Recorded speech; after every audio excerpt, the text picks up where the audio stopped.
It is my pleasure to introduce Dr. Batmanghelidj.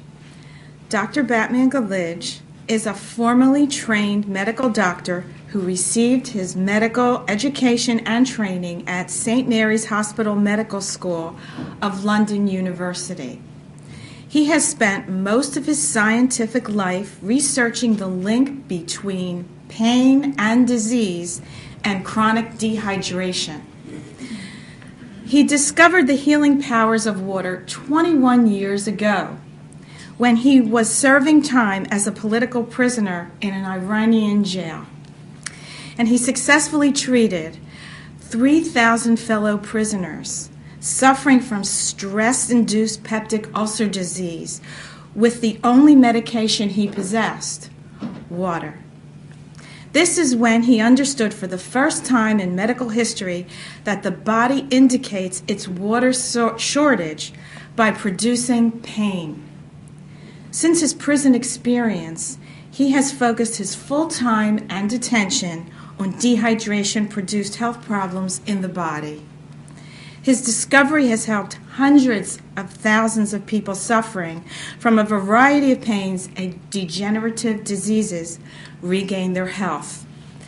Dr. Batmanghelidj has presented his findings at several international and world conferences, and they have been published and peer-reviewed in a number of scientific journals.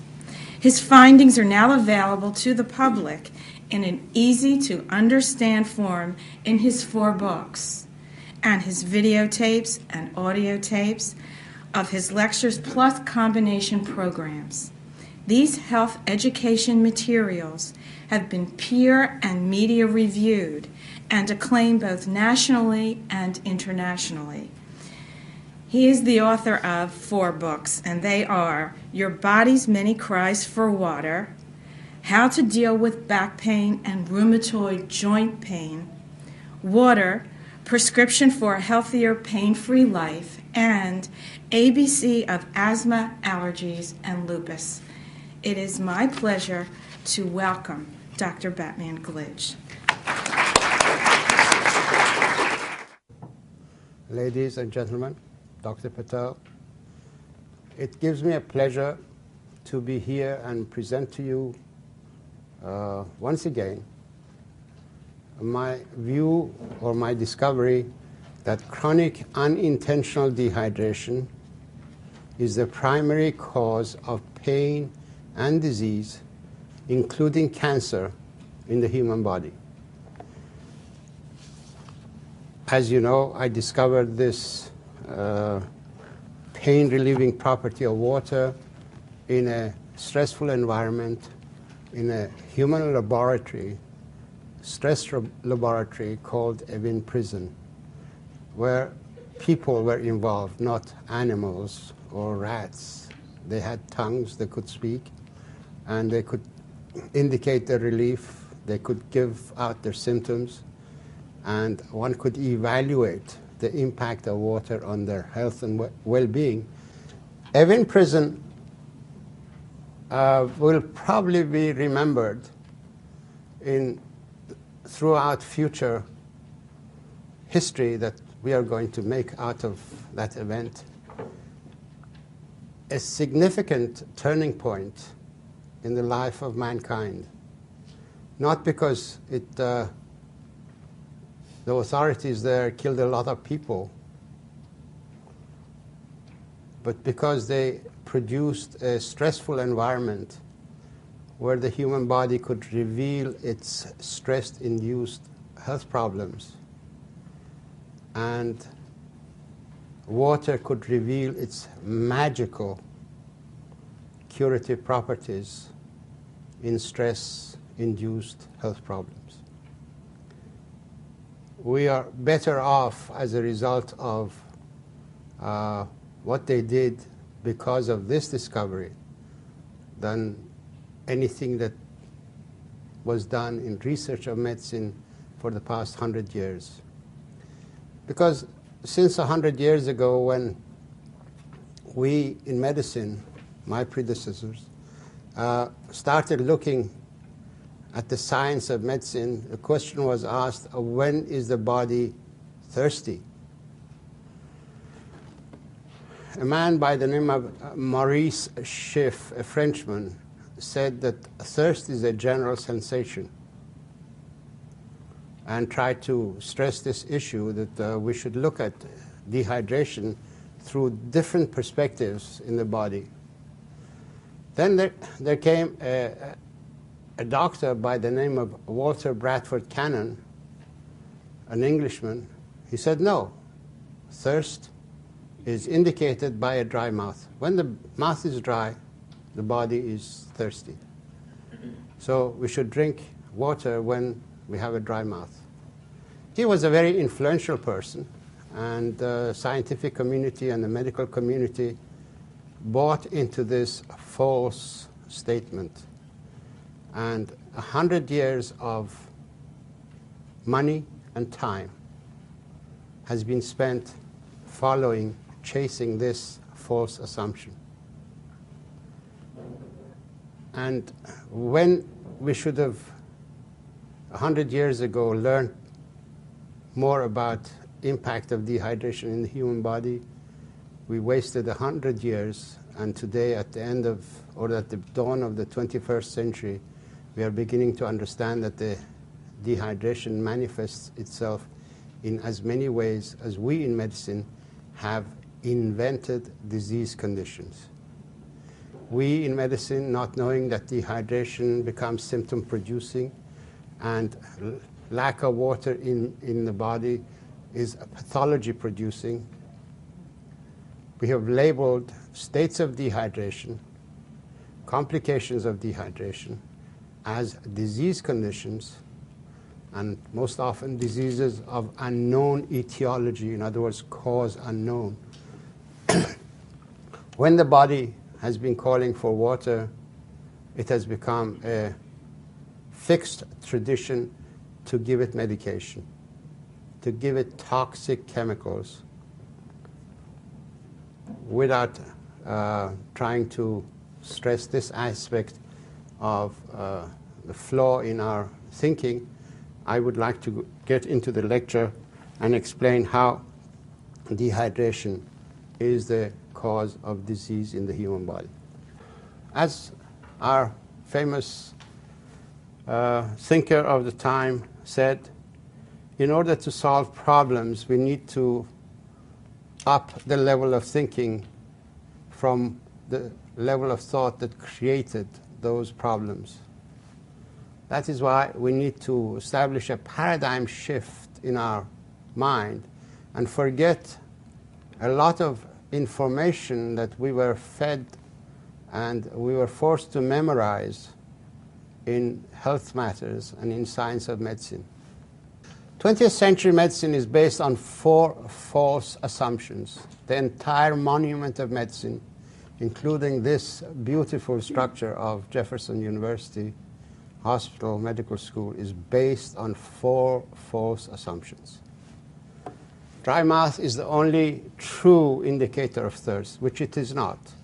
In order to be able to chew and swallow food, which is a primary function for the body, we produce ample saliva even though the rest of the body may be dehydrated. So dry mouth is not a sign of dehydration.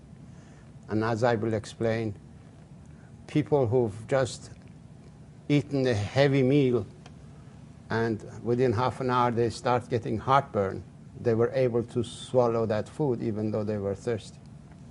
The second false assumption is that water has no direct metabolic impact. It has no direct chemical effect. And the body is regulated by the solutes, by the elements that it dissolves in itself in the human body. In fact, we thought that we've taken the science of chemistry and rammed it into the human body when we discovered that the human body is made up of the similar elements that we tested in discipline of chemistry. We assumed automatically, as we did in chemistry, that water has no role. It's substance A and substance B that are principal agents in any chemical reaction. But water has no direct role in itself, which is a wrong assumption. The third false assumption is that water regulatory mechanisms of the body are efficient throughout the lifespan of a person. We begin to lose our perception of thirst as we grow older, and we allow dehydration to settle in our body. So this is another false assumption. The fourth false assumption is that all fluids can replace the water needs of the body, which is wrong. Water is water. Whatever is a fluid is not necessarily acting in the body in the same capacity as water. For example, milk is not water. It is food. Caffeine in beverages has its own agenda in the human body. It dehydrates the body. Its effect on the brain and kidneys results in a lot of production of urine. It's going to flush more water out of the out of the body than there is water in the beverage. So when you drink a cup of coffee and it's 200 cc's, your body will begin to lose at least 230, 250, depending on how dehydrated you are and how your body is trying to conserve its water content. But caffeine, the sum total of it is that it dehydrates the body. Caffeine does something else which is absolutely detrimental to the health of any living matter, and that is that it inhibits the enzyme phosphodiesterase, which is essential in memory making. Dr. Patel just now was telling me that he was one of the original discoverers of phosphodiesterase activity, and well, Dr. Patel, caffeine inhibits that enzyme activity. It's been discovered in fruit flies that the fruit flies totally forget their ability to fly off. The art of camouflage is lost, and they become easy prey to whatever is about to eat them. In fact, coffee plant is using caffeine as a chemical warfare, because once any predator would eat the coffee bean, which is supposed to generate the next species of the coffee plant in the soil, it's enzymes that will allow it to remember when to camouflage, when to be alert, to be responsive and reactive and quick and agile. That ability will go, and that critter or whatever eats it will become prey to its own predator, and that is how the coffee plant defends itself or its next generation species. Now we take this seed, bean, extract its caffeine, concentrate it, and give it to our people in the form of coffee and strongly brewed coffee, and 1 cup of Starbucks coffee contains 180 milligrams of this poisonous material. And as you can see in the society, Starbucks coffee shops are mushrooming all over the place, and you can see 10 years from now how stupid we will become by following this fashion of sitting at the counter of Starbucks or any coffee shop. I'm not zeroing on Starbucks, but they make the strongest coffee, so they claim anyway. So this is a problem in our society that people don't realize. Caffeine is a stupefying element. It is designed to do that. Now we give this caffeine to our children. Rate of consumption of caffeine-containing beverages has shot up.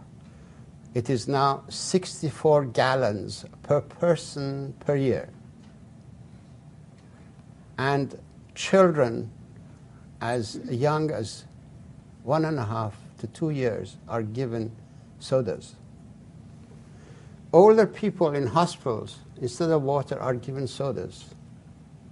So you can imagine how our society is suffering because we don't understand the difference between fluids and water.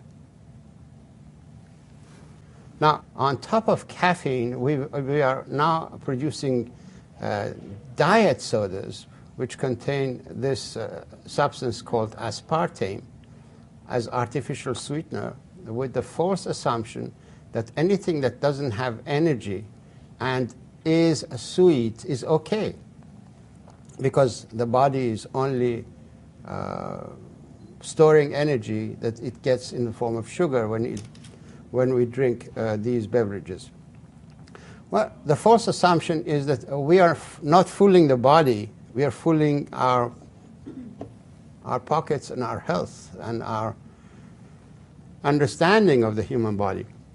Because the human brain is a magnificent computer. It calculates and computes the intensity of sweetness, and to the nearest energy unit, it calculates the extent of energy that is arrived by the sweetness of the element that you've swallowed. And it's been shown that up to 90 minutes after taking artificial sweetener, when the sugar or the energy that was promised is nowhere to be found, there is a panic in the body, physiological panic by the brain and the liver, and the person is compelled to go and eat and make good the promise of energy that was given to the body by the sweetness or the intensity of the sweetness. It's been shown that people go and eat heavily after taking artificial sweetener. So all these people who carry this can of soda with them in order to not put on weight, they're actually doing the reverse. They are adding weight to their body. Maybe that can of soda didn't have the sugar, but the food that they will eat within 90 minutes will have ample supply of fat-making elements in it. Artificial sweetener, aspartame, divides into aspartate, which is a directly neuroactive amino acid. It doesn't have to be converted to any other element. Tryptophan has to be converted to serotonin and the other elements. Tyrosine has to be converted to adrenaline, noradrenaline. But aspartate doesn't have to be converted to anything. It's directly active on the reproductive centers of the brain. So we become vulnerable as a result of taking this active element by giving false starts to the reproductive system in the body. Aspartame has been recognized to give seizures. I presume it is the impact of aspartate amino acid directly on the brain. In the gut, aspartame divides into aspartate and phenylalanine, but 10% of the byproduct of metabolism in the gut is methyl alcohol and formaldehyde. So the more people drink artificial sweeteners, the more they are vulnerable to the toxicity of formaldehyde and methyl alcohol. And it has been now recognized that this element is responsible for a lot of retinal damage and visual impairment. So artificial sweetener is directly involved in eye problems. And the next one is that a lot of people who take this material become oversensitive to sense of smell. These are only highlights of the impact of this artificial sweetener. Unfortunately, this element is used in over 5,000 recipes, and we are causing a hell of a lot of damage to our body by taking this artificial sweetener. As a result of these false assumptions, we've created modern voodoo medicine of the 20th century. We use biohazardous chemicals to treat dehydration of the human body. No wonder that recently there were articles, you've all seen them, that these prescription medications, even though if taken according to the instructions of the physician, make more than 2 million people sicker and kill a few 100,000 people every year. That is according to prescription, not how many mistakes are made in using prescription medication. We've produced a cost-intensive and cost-escalating sick care system because the system can only survive and thrive if people are sick. If they're well, if they're healthy, there is no sick care system. It'll be a health care system. Prevention will become a part of the program, not treatment. I can assure you that if we change the paradigm and I understand dehydration as the origin of pain and disease, we can reduce the healthcare cost of this society by no less than 60% in a matter of 10, 15 years, and have a much healthier nation, clearer thinking, more elevated in our thoughts and behavior. This is my understanding, and that's what I'm mostly talking, and my writing is addressing this issue. And I've just come back from another book tour where I traveled 14 cities. I went before television and radio and talked my head off, but no one would listen. So now, let us see what are the physiological effects of water in the body. Water has two main effects in the body. It has a life-giving effect. In other words, it doesn't perpetuate life, but it gives life. So water is vital for creation of life. Water manufactures hydroelectricity. When it rushes through the cell membrane, it turns cation pumps. It's the element that turns the pumps and does molecular exchange at the cell membrane. Water is behind that. It manufactures the energy for that function.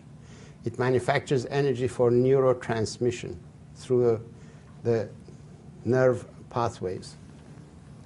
It's a process of hydrolysis is an energizing element, an energizing effect. The food that you eat has absolutely no energy value whatsoever unless there is water there to break it down, hydrolyze it, and energize it to be absorbed. I will show you a slide of that later. Then water is the bonding material. It's adhesive that binds the elements together and maintains the integrity of the cell membrane so that whatever goes inside the cell and whatever is going outside of the cell, it doesn't interfere with the functions of the cell. And things will not spill out of the cell unnecessarily because there is an integrated cell membrane. Water is responsible for that. Now, this is research done by Philippa M. Wiggin. The source of energy for cation transport, or ATP synthesis, this is energy manufacturing mechanism, lies in increase in chemical potentials with increasing hydration of small cations and polyphosphate anions in the highly structured interfacial aqueous phase of the two phosphorylated intermediates. In other words, water is responsible for bringing about ATP synthesis. Water is the source of energy. Good, I'm glad. Who knew that? Who was it that knew that? Raise your hand. Okay. Now, also, water produces high heat of activation at the cell membrane. This is a very important information. Heat is a source of energy. We all know that, okay? The body has learned to use this heat generated by water when it rushes through the cell membrane and trap and bond or bind calcium molecules together. As you know, when you heat water, the calcium in the water furs on the side of the kettle. This is the property of calcium. When it sees heat, it immediately grabs its brother, another calcium molecule, and they hug each other. They unite and they bind.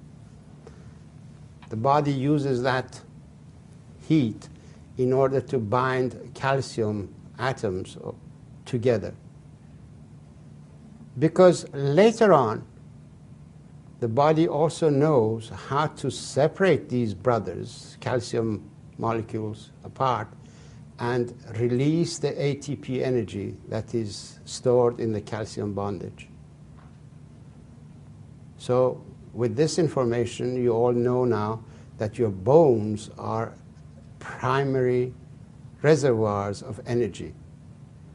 Dehydration will unlock this energy and release the calcium, and gradually the bone will begin to lose density. That's how osteoporosis begins.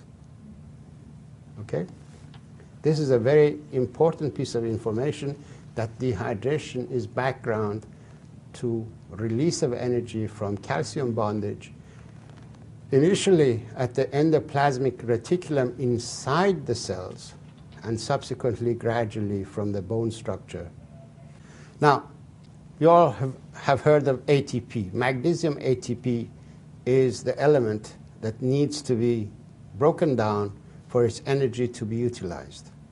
Unless there is water available to hydrolyze it, that magnesium ATP has no energy value, because its energy content is only 600 kilojoule moles of energy. This is a unit of energy. But when it's hydrolyzed, it becomes almost 6,000 units of energy.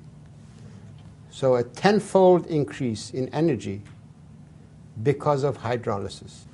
And this guy here, hydrogen ion, which has 1,168 kilojoule moles of energy in each reaction, is there to be tapped into. It's available straight away.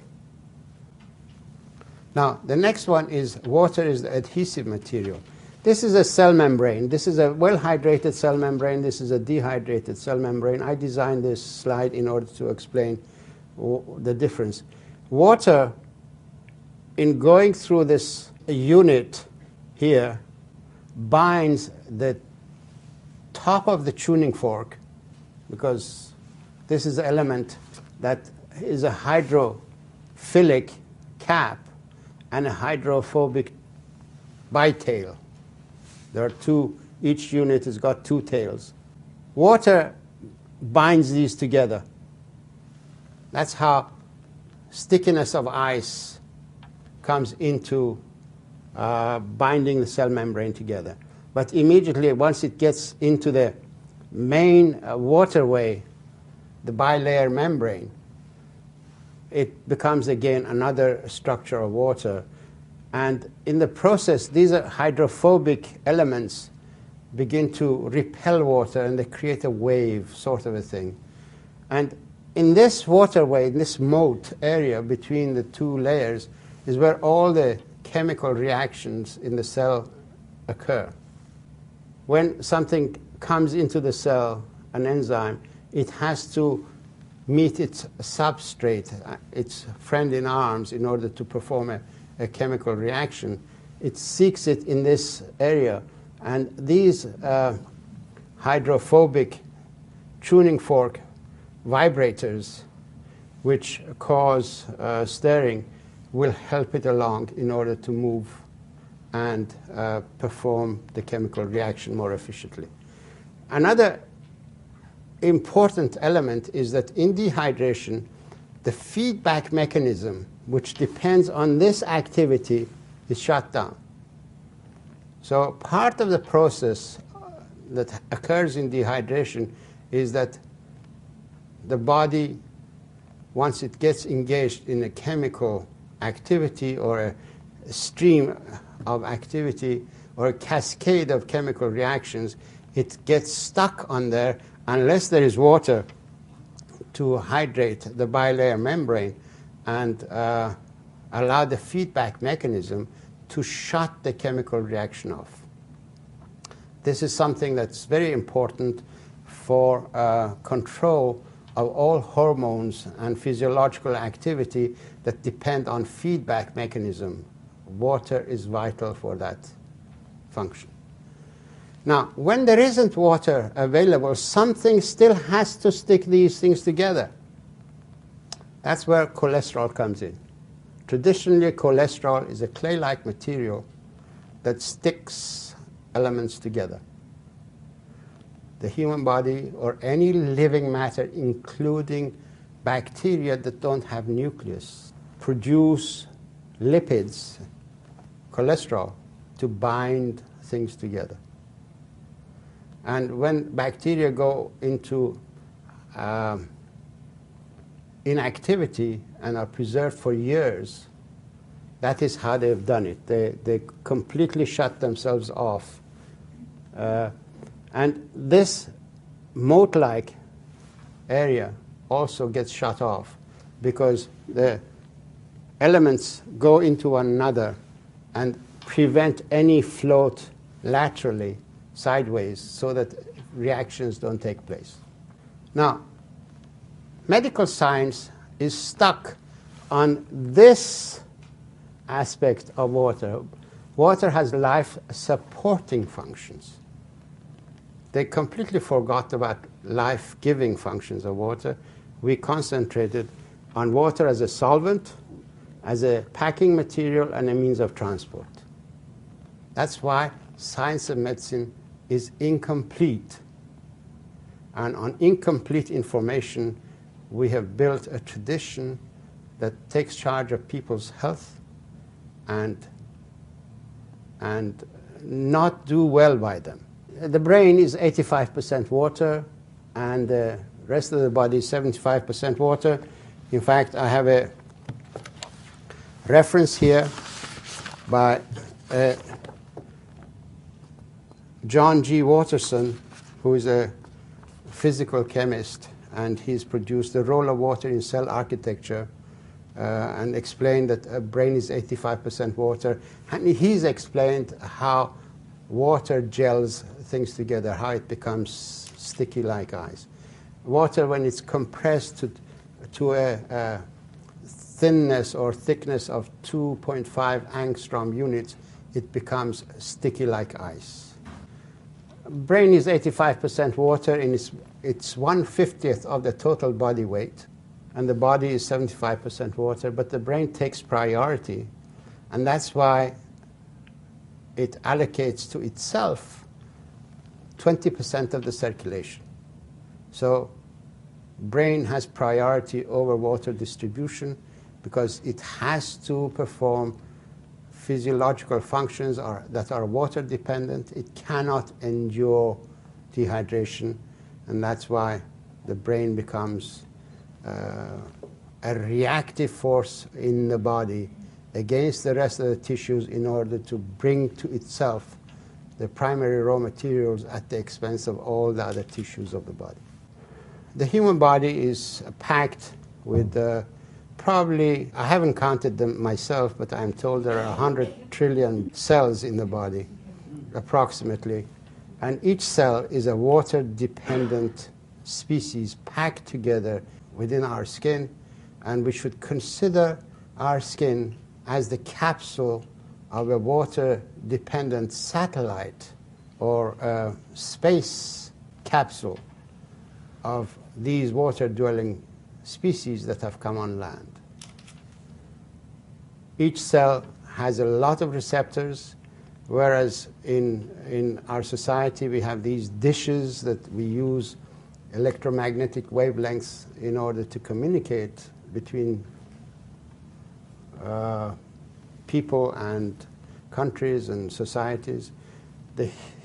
All living matter that live in water have the same sort of receptor dishes, but they use chemical messengers, not electromagnetic, because their medium is not air, it is water. Everything has to flow and reach the destination by swimming to its receptor. And that's why each cell has got a bilayer membrane, because it has to protect itself from entry of anything that is not directly impacting the physiology inside the cell. So each cell has got selective receptors, and these receptors are only sensitive to elements that concern the activity of that cell. There are basically two oceans of water in the body. There is one ocean of water inside the cells of the body, and then there is an ocean outside of the cells of the body. The water that we drink goes directly, replenishes the ocean inside. The salt that we take maintains some of the water outside of the cells and balances these two oceans. These two oceans have to be in balance at all times. Just like the Atlantic and the Pacific, you can't let the Atlantic expand and the Pacific to dry up. The human body is just like that. You can't expand the content inside the cell of water and allow the water content outside of the cell to dry up. In fact, the reverse is true, because the physiology of the human body depends that the exterior water compartment expands and the interior water compartment in the cells begin to shrink. And this is where health problems occur, because when water is short inside the cells, the physiological functions of that cell don't occur as efficiently as they should. So that's why dehydration that settles in one or another area of the body becomes symptom producing because of malfunction of the physiology inside the cells. There are three major ways of delivering water into the cells. One is by diffusion at the rate of 10 to the power of minus 3 centimeters per second. The water goes through the cell membrane, gets into this moat area, and then eventually inside. When there isn't enough water in the body, because the human body has a lot of water. Let us get something clear. We have a lot of water in our body. We are talking about free water to perform new functions. Whatever water that we have in the body is already engaged in a physiological function. You cannot expect water to abandon its physiological function in the brain and go into the gut in order to dissolve or break down food, or vice versa. We need fresh water for fresh activity. If you want to eat food, you need fresh water. You can't rely on water that is in the body. That water is already engaged. And if you drank a glass of water 2 hours ago, that water is probably already sitting in your bladder and it's not in your circulation. So if you're going to eat, you better give the body some more water before you eat. Now, the other way of delivering water is by reverse osmosis, because the body tends to draw water out of the peripheral cells and bring it into the circulation and filter and inject that water into vital cells. And that's called reverse osmosis. And then you've got osmotic movement of water, because once insulin opens the gates and sugar goes in, and the mechanism is such that the other amino acids will go in, and they will carry some water with them into the cell to perform the functions that are required. And as we grow older, we lose our perception of thirst, and the body becomes dehydrated. And if we make the stupid assumption that any fluid is good enough as in place of water, then we dehydrate the body even further, and that is how, in this area, diseases occur. This is a process of reverse osmosis. For example, brain cells, it's 85% water, needs water vitally because all its neurotransmission mechanisms depend on energy from water. Its flow mechanisms need water. So there is a substance, I call it a neurotransmitter, or some people call it a hormone, sits on its receptor and converts it into a shower head with tiny perforations of 2 angstrom units that only allow one water molecule to go through the holes, single file. No elements will go in, no other elements that are dissolved in the water that's in circulation. Only water will go through. Vasopressin also puts, as its name implies, it puts a pressure on the capillaries in the area and produces a constriction force to squirt water into the cell. When we become dehydrated, more and more we depend on this and the constrictive force. As a result, we shut down the capillary systems, and that is how hypertension begins, peripheral resistance because of dehydration and this method of water delivery. So when the body has to resort onto reverse osmosis as a means of delivering water into the cells, it has to up the pressure, the injection pressure more and more, and that's how we become susceptible to a rise in blood pressure. It has been shown scientifically that between the ages of 20 and 70, the ratio of water content inside the cells to water volume outside of the cells changes drastically from 1.1 and becomes 0.8. Less water inside the cells than outside of the cells. The cells at the age of 70 are shrunken, small. At the age of 20, they are more juicy. They are more plum-like. Here, they're prune-like. The water has been sucked out because of dehydration that is settled in the body, and somebody had to sacrifice its water content, and that is what happens. Don't forget, we are a satellite species that is in space travel. If we don't recognize our thirst and satisfy it, the body assumes that it's going through a dry patch of space and is not replacing its water, is not able to replace its water content. This is a drastic change, and this is where disease occurs. Because don't forget, when we drink water, it goes inside the cells. Don't you remember that? So by not drinking water, we are producing this state, and that's why we are causing a disease state in the body. I don't expect you to read this, but let me explain it to you. When I researched water in cure of peptic ulcer disease, and after treating 3,000 or more cases, I realized that these people were thirsty, and we have labeled thirst as a disease condition. I needed to find out why.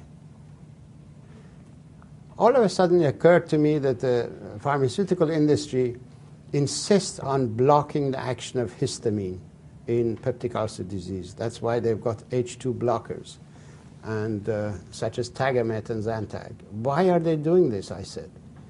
And I started researching. Immediately I discovered that histamine is the main neurotransmitter in charge of water regulation and drought management programs of the body. So whatever action histamine is taking in the body, it is to cope with drought. So whatever symptoms it's producing are symptoms of dehydration and drought. That was the breakthrough in my work, and that is what I presented at the anti-cancer conference in 1987. And I explained that dehydration is the origin of pain and disease, including cancer. And when I made that presentation, and they published it in this journal, I was invited by scientific secretariat of the Third Interscience World Conference on Inflammation to present this view of histamine at their conference in 1989. I went there, and this is what I produced, that histamine is a neurotransmitter in charge of water regulation in the body, and we should not treat dehydration with medications, but with water, because water is the best natural antihistamine there is, and salt is the best natural antihistamine. So whatever I'm explaining to you in this lecture has been presented at various conferences and international gatherings. There are three different histamine-producing cells, basically. As a neurotransmitter, the brain cells, some aspects of the brain cells are producing histamine. Then we have the mast cells, and then we have basophils that circulate. Mast cells are basically stationary histamine-producing cells, and basophils are the ones that circulate in blood. But by the virtue of possessing histamine-producing properties, they're all to be considered as neurons, as brain cells or extensions of brain cells. So mast cells become brain cells locally, and it has been shown that also nerve grows towards them. So in other words, they're connected to a nervous system in the tissues.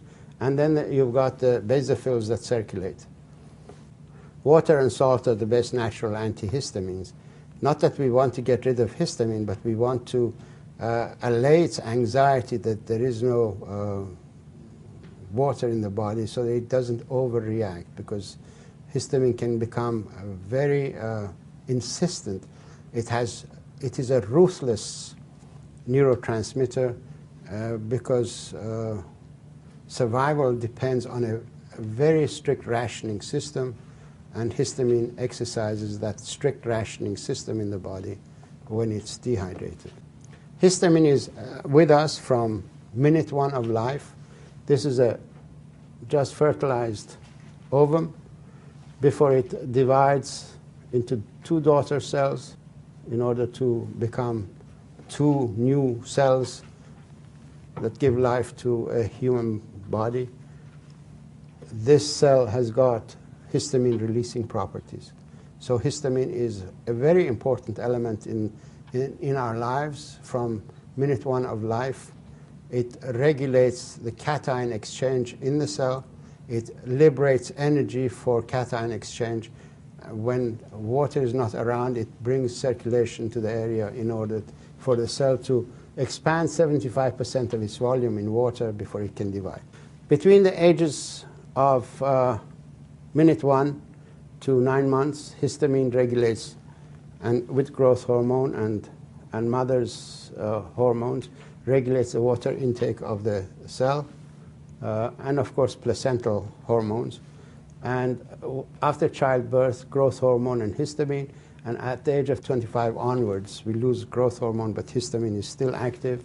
We gradually lose growth hormone, and we lose our perception of thirst because of our lifestyle problems, and we gradually become dehydrated because there isn't growth hormone there. But if we stimulate, if we take water on a regular basis and stimulate a tryptophan transport across the blood-brain barrier and manufacture serotonin, growth hormone is directly under the influence of serotonin. So growth hormone production will continue as long as we are hydrated.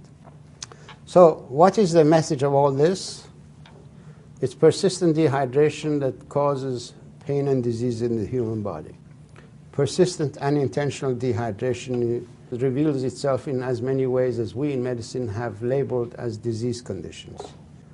The new medical truth is you're not sick, you're thirsty. Don't treat thirst with medication. Now the question arises, if someone had just arrived and hadn't heard me talking, and or they were stuck on a question that's been bothering them for some time, how come water and salt act as medication in so many health problems? The answer is because they correct persistent dehydration inside all cells of the body.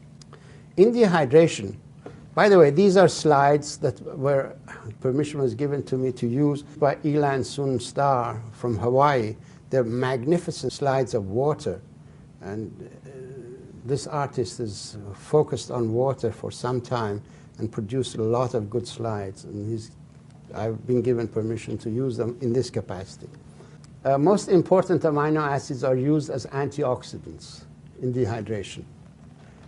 You've seen these field johns or the toilet on board the planes. When there isn't water, they use these chemicals to deodorize and sanitize the refuse that enters into the thing when there is no drainage system. Field johns the same. In the human body, when there isn't enough water to wash the toxic waste away and carry it away from the interior of the cells and exterior of environment of important cells, something has to neutralize this toxic waste. The human body has learned to waste some of its own elements. Tryptophan, tyrosine, methionine, cysteine, and histidine become depleted as a result of dehydration, because some of these are used as antioxidants. They neutralize they take the brunt of the acidity and the chemical toxic, molecular toxic waste. Now, we come to the importance of salt, because we talked about water in the cell, inside the cells. Now, salt has to be there in order to expand the volume of water outside of the cells. And it has many functions. It is involved in nerve cell communication. Sodium-potassium pump is involved in transmission of messages throughout the body in the nerve pathways. It is vital for absorption of food. The sodium-potassium pump is vital for absorption of all the food elements. It clears lungs. It hydrates the lung tissue. It charge shields mucus, and mucus becomes watery and becomes much easier to get rid of. Prevents muscle cramps because it takes the acid out of the cells, muscle cells. Also because it expands the circulation to the muscles, and the toxic waste can be washed away. So it is vital for cramps. It is vital for maintaining the structure of bone, because when salt is there, the body manufactures hydroelectricity and doesn't need to tap into the calcium bondage in the bone structure. Not only that, but bone is a reservoir for salt. It is, in fact, the salt crystals. 27% of the reserves of the salt of the body is stored in the bones. It is salt crystal that gives bone its firmness and hardness. In other words, osteoporosis and osteoarthritis eventually is caused by salt deficiency as we come. Salt is vital for sleep. Anytime you can't sleep, if you drink a glass of water and put a tiny pinch of salt on your tongue, you will fall into a baby sleep for at least 4 hours without any problem. I had an experience, so that you don't think that this is a very recent thing. In 1963, I went on pilgrimage to Mecca. I was brought up as a Muslim, but I believe in all religions, so I'm faithful to all of them. Because I believe in God, and they're all His teaching. They carry His teaching. Saudi Arabian government was reluctant to release the plane that had 180 people on board. They kept it on the tarmac in that hot environment for 4 hours. 3 hours into that delay, because don't forget we were there 18 days in the heat and we were all dehydrated as a result. 3 hours into this delay, all of a sudden I heard someone shrieking, "Oh my heart, oh my heart." And there was a doctor on board, called the stewardess and said, that, "Please tell them that there is a sick person, they should send an ambulance." I immediately realized instinctively what had happened. There was containers with lemonade. I went and got a whole lot of salt and filled the whole glass with lemonade and added a lot of salt to it, shook it and gave it to him to drink. And he drank it, and within 3 minutes there was no more pain. What had happened, because we were sitting still, the only part of his body that was moving was his chest cavity and breathing. He had had cramp of the intercostal muscles because of salt deficiency. We had sweated a lot of salt out of our bodies. And once I had replaced this water and salt in the form of lemonade, that cramp went away. So salt deficiency is a very significant differential diagnostic issue in a lot of heart problems. A lot of these all of a sudden pains may be produced by dehydration, as I have experienced.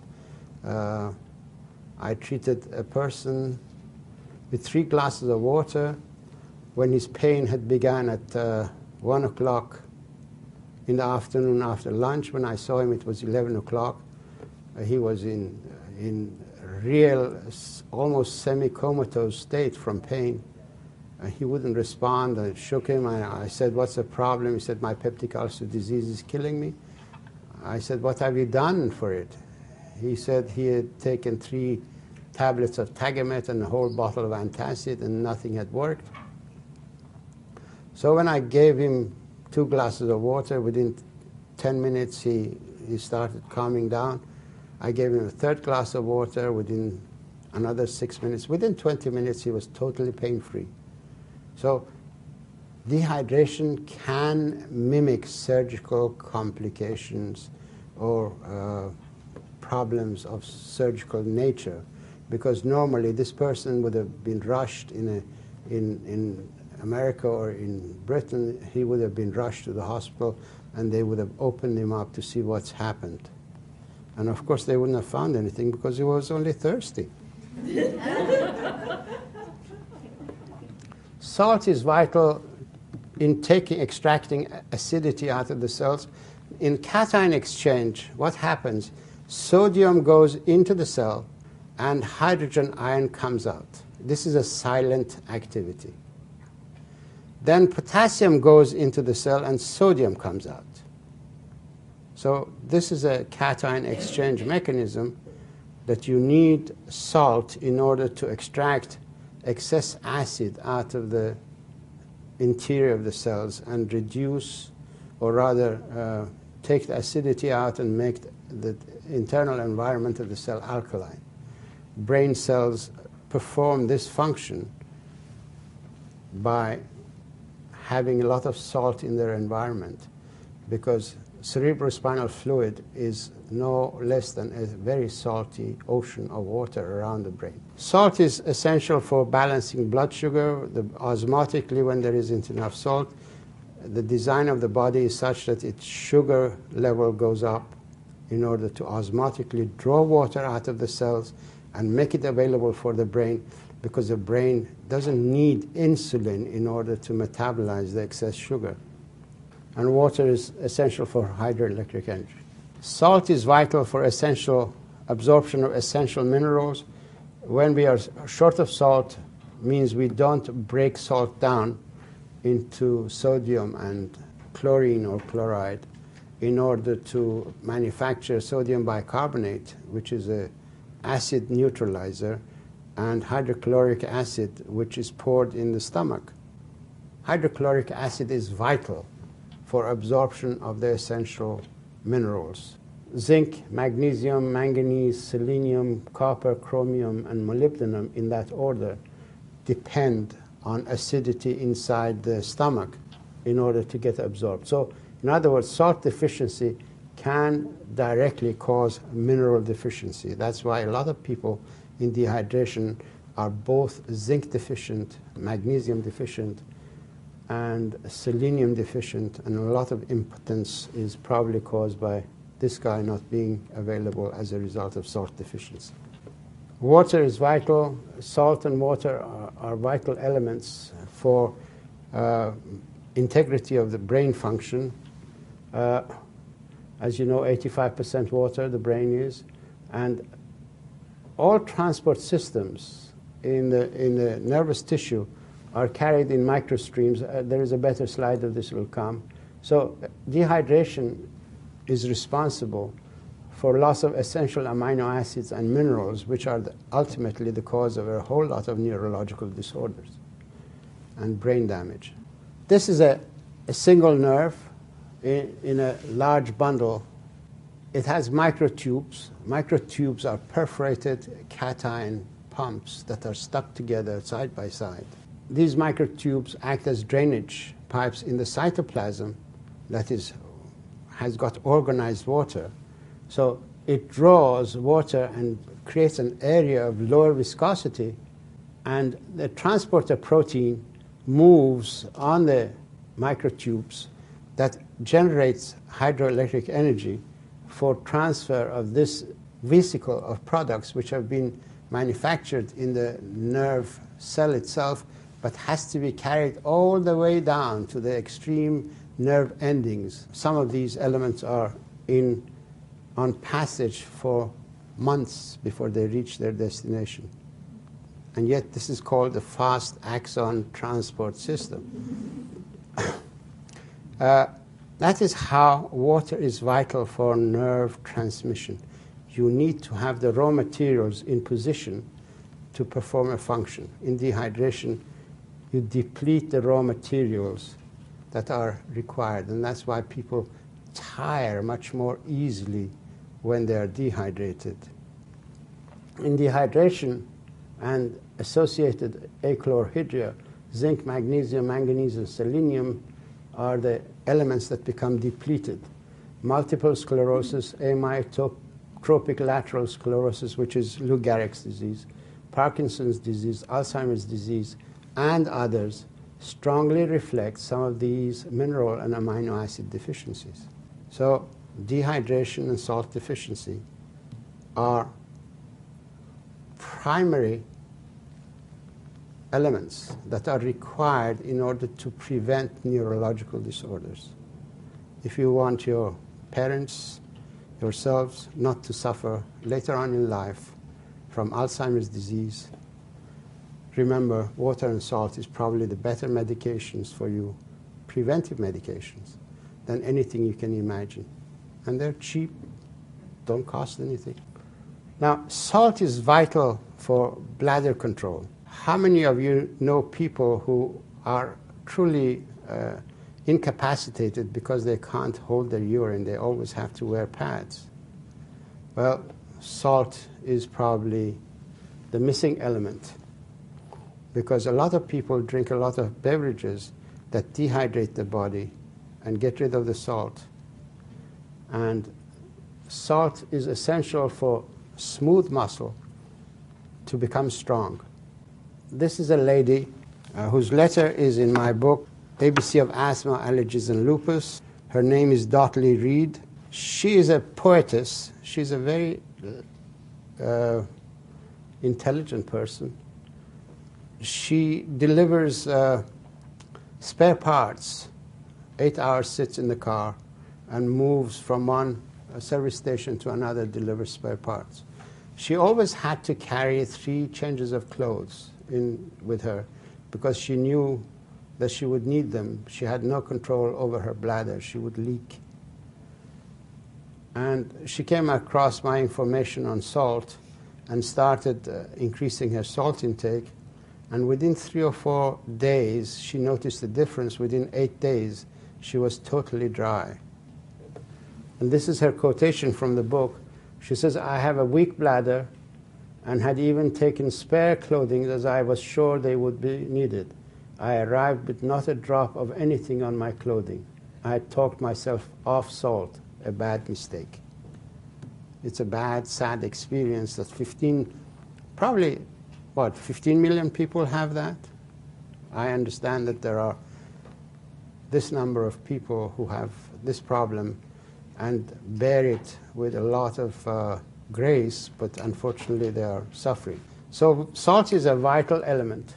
We come to the gist of what I had experienced in the prison because in prison we were all stressed and we didn't have activity, we were not able to move, we didn't have a proper environment of health.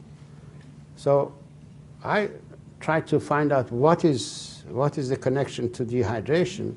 Then I realized that in stress, vasopressin is secreted, which I explained is a transmitter, neurotransmitter or hormone that operates the reverse osmosis program. Then we produce endorphin, which allows us to endure hardship during our stress. Then we produce prolactin, because prolactin is the element that is needed by the body in the reproductive phase of life in order to keep reproductive organs functioning. And then we produce cortisone release factor, because cortisone release factor is essential for mobilization of raw materials from the interior of the body when it's not arriving as a result of water intake and absorption of food. Then we also produce renin-angiotensin activity, which regulates the blood volumes and the vascular system volumes, which is actually directly responsible for absorbing more salt or getting more salt and developing a salt appetite. As a result of my research and my understanding the relationship between histamine, hydration, histamine production to renin-angiotensin system activation, and vasopressin and prostaglandin production, define the following conditions as the primary indicators of or consequences of chronic dehydration. This is not a leap of faith, it's an actual fact that when you are dehydrated, those elements become secreted, and this relationship, because of our knowledge of medicine, have to be assumed to be produced by dehydration. Dehydration manifests itself in the body by 4 different ways. The perceptive feelings that the brain becomes aware of dehydration first and produces its own markers of dehydration, which we never understood. Then water rationing programs are the next indicators. And then we have crisis calls of the body for water and disease complications. These 4 stages of dehydration in the body are now understandable. We need to become more aware of them as we go along. And if we come across people who have these problems, we can tell them easily that they're not sick, they're just thirsty. Go and hydrate the body. Feeling tired is a sign of dehydration. When you haven't done a good day's work and you're tired, first thing in the morning you wake up, you're tired. You have no energy to get out of bed. You're dehydrated. Why? For 8 hours you've slept, you've respired water out of your body, because everybody loses about 1/4 of water through breathing. Water evaporates and leaves your body through the lungs.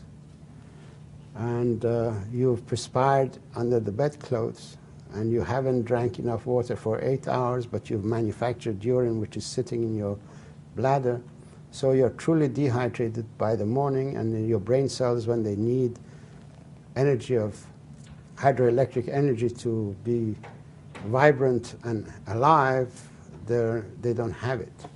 So you get tired unnecessarily first thing in the morning or throughout the day when you're active, and it's not a high-intensity activity, and yet you get tired. That's a sign of dehydration. Water is a better pick-me-up than anything you can imagine. Feeling flushed, again, the vascular system to the face stems from the same route as goes to the brain. So when vascular system in the brain is being opened up, nonetheless the vascular system to the face will also open up, because face is the extension of your brain. Your face is not just the nose, 2 eyes, and a mouth, and your 2 ears, but it's full of nerve endings. Your face is in fact a receptor dish that's connected to your brain, and it reads its environment constantly. And so it needs more circulation to be integrated with the brain activity. when there is dehydration and the brain recognizes that dehydration, it also brings more circulation to the face because those are the extensions of its activity. Being irritable again, I've explained these in the book, you can read those. Being anxious, being dejected, these are all consequences of not having enough energy for brain function. And depression is another sign of dehydration, because not only you become depressed by energy loss, but you also become depressed because you lose the amino acids such as tryptophan and tyrosine, which are supposed to revitalize your brain function. You lose serotonin level in the brain, and that's why a lot of people who are depressed have low serotonin level as a result of losing tryptophan. And also water is vital for tryptophan to go across the blood-brain barrier. When in dehydration, its competitors go across the blood-brain barrier. Having a heavy head and not a headache, that's a sign of dehydration. Cravings, alcohol, cigarettes, drugs, dehydration cravings. You need to increase water intake, and you can kick off any habit. Then we have the water drought management programs of the body: asthma, allergies, hypertension, old age diabetes, and autoimmune disease. These are all signs that the body is in crisis drought and resource management. One of the areas where drought management hits us in our society is asthma. It affects 17 million people. 15 million children suffer from asthma because lungs are where you lose water. Lung tissue can become very dried up when you take rush wind into the lungs, and rush wind plus all the water vapor that can leave out of the lungs. And unless there is water coming from the base to rehydrate the lung tissue, which is very delicate, and these air sacs are very thin membranes, could immediately become dried up and brittle, very much like washings that you put on the line in order to dry them up in the wind. The lung tissue can get dried up. So the body cannot allow the lung tissue to be damaged because you are not drinking enough water. In fact, you should drink some water right now. That water is no good in the bottle. It should be inside you. So the lung tissue shuts down. Histamine is the regulator. It shuts the bronchioles down in children because the bronchioles are very delicate and they haven't developed the cartilage structure yet to be firm. They tighten much more quickly, and that's why 15 million children suffer from asthma. And every year, many thousands of these people die because of the ruthless action of histamine, that it does not understand that this action will kill the person. It's been trying to tell that person for some time that you are dehydrated. That's why initially there is a cough in asthma, not being able to breathe properly, and then you continue to run, eat, and without hydrating the body, and eventually you precipitate an asthma attack. Whereas if with the initial cough of asthma, people begin to drink water, that cough will go and asthma attack will be aborted. In fact, as soon as there is shortness of breath with asthma, a glass or two of water straight away and a tiny pinch of salt on the tongue will abort an asthma attack much better than any of these inhalers. Hypertension, 66% of the water loss is from inside the cells, 26% is from outside of the cells, and only 8% is from the vascular system. But the vascular system tightens up, it closes its capillaries, and that's why we develop a resistance effect in hypertension. But that 66% water loss is the damaging factor.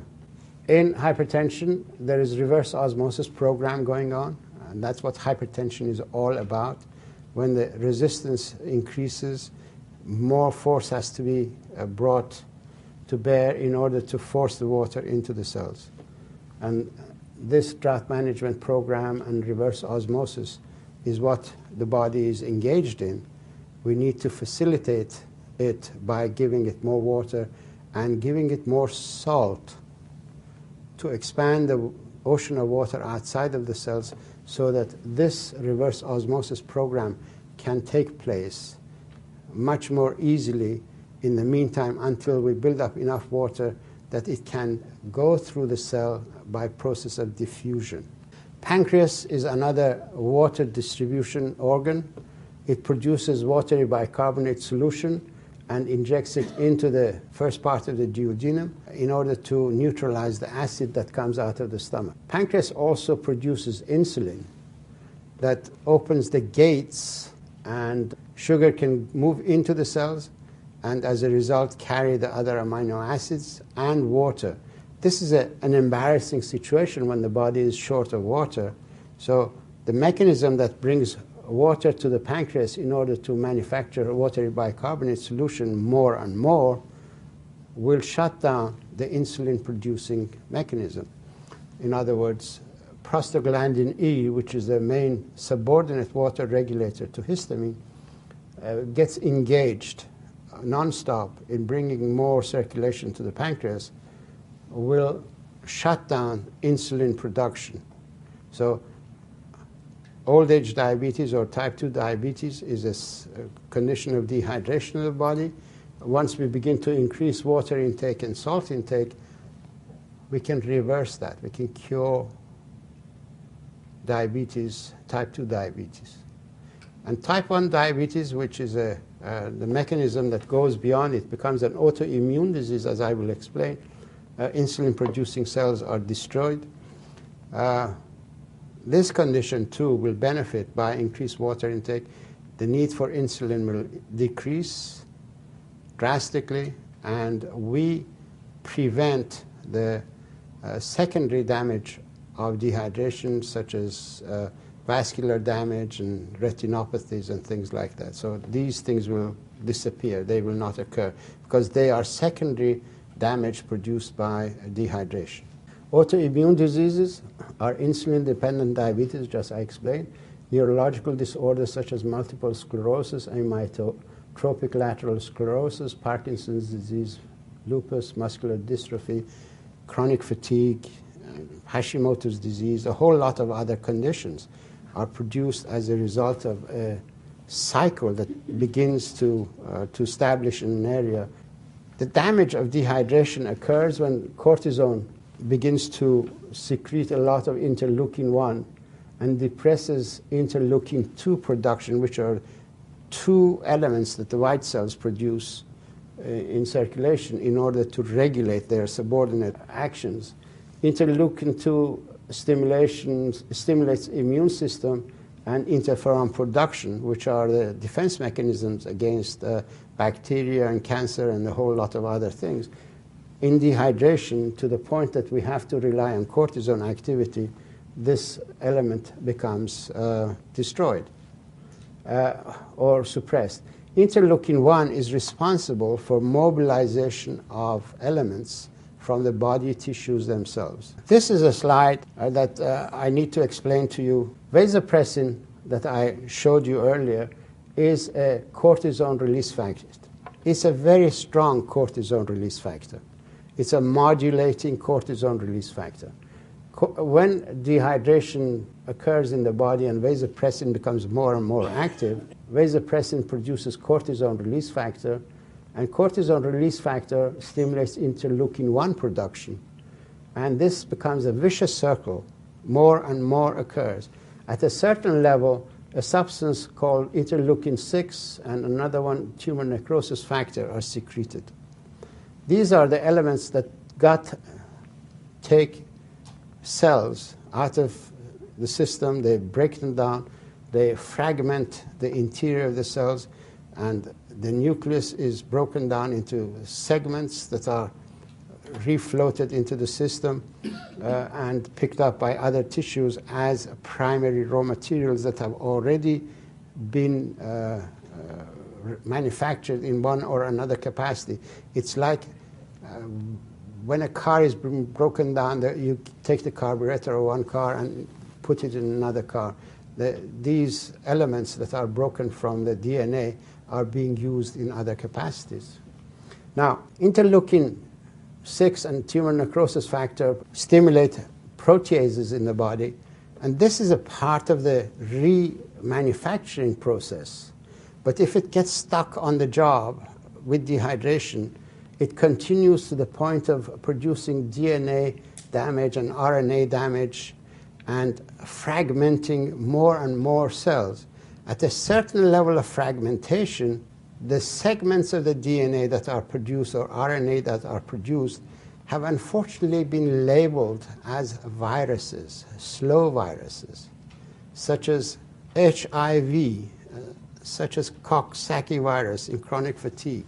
In AIDS, when they cultured the cells that are producing AIDS, they gave the cells interleukin-6 extensively and harvested the virus. So they were fragmenting the DNA. That's what interleukin-6 does. It does it actually in insulin, breaking down the beta cells. Interleukin-6 breaks down the beta cells and produces the type 1 diabetes. Now, in HIV commercialization, they don't say that they produce the virus with interleukin-6. But in the culture medium, when they gave these cells one of the essential amino acids that I showed you that become deficient, they gave these culture cells cysteine. These cells didn't produce any more virus.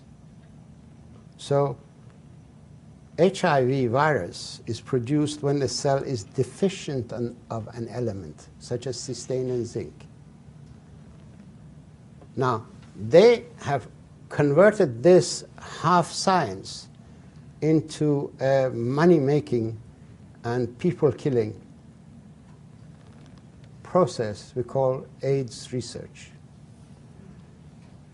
We take this exactly the same problem to Africa, and we say a whole continent of Africa suffers from AIDS, not realizing that drought in Africa, food shortage in Africa, is the primary cause of the problem, because AIDS is a metabolic disorder. It's not a viral disease. I've said that a long time ago. I've said it in scientific language. I've explained this process in scientific language. And the section is in my book, Your Body's Many Cries for Water.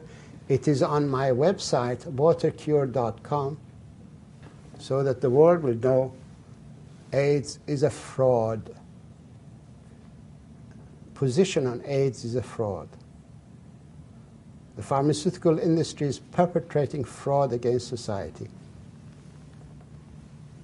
And scientists are allowing it because they don't think. They buy whatever pharmaceutical industry says, hook, line, and sinker. Now, these slow viruses occur as a result of resource deficiencies. If we correct the metabolic problem, initially dehydration, subsequently the minerals that are deficient, and eventually the amino acids that are the building blocks of cell activity, then we can correct these disease conditions.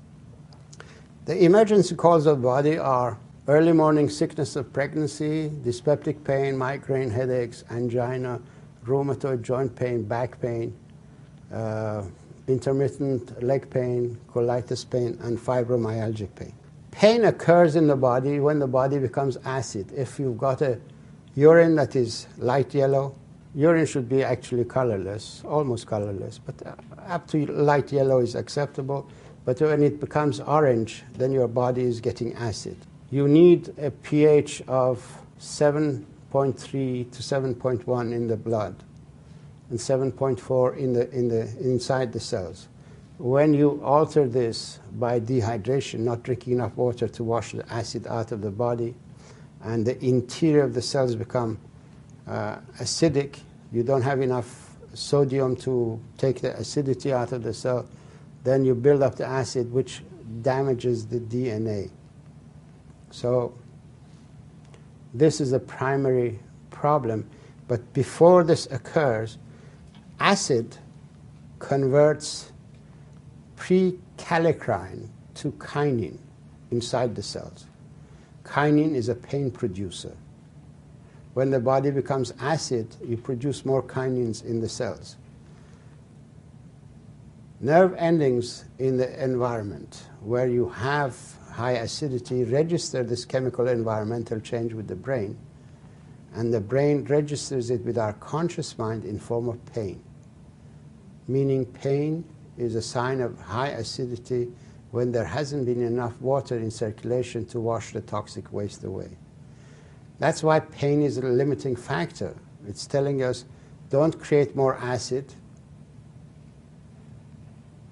go and drink water, let it circulate, let it wash the toxic waste out of the environment, and then once the pain subsides, then it means that your body is okay, you can use it.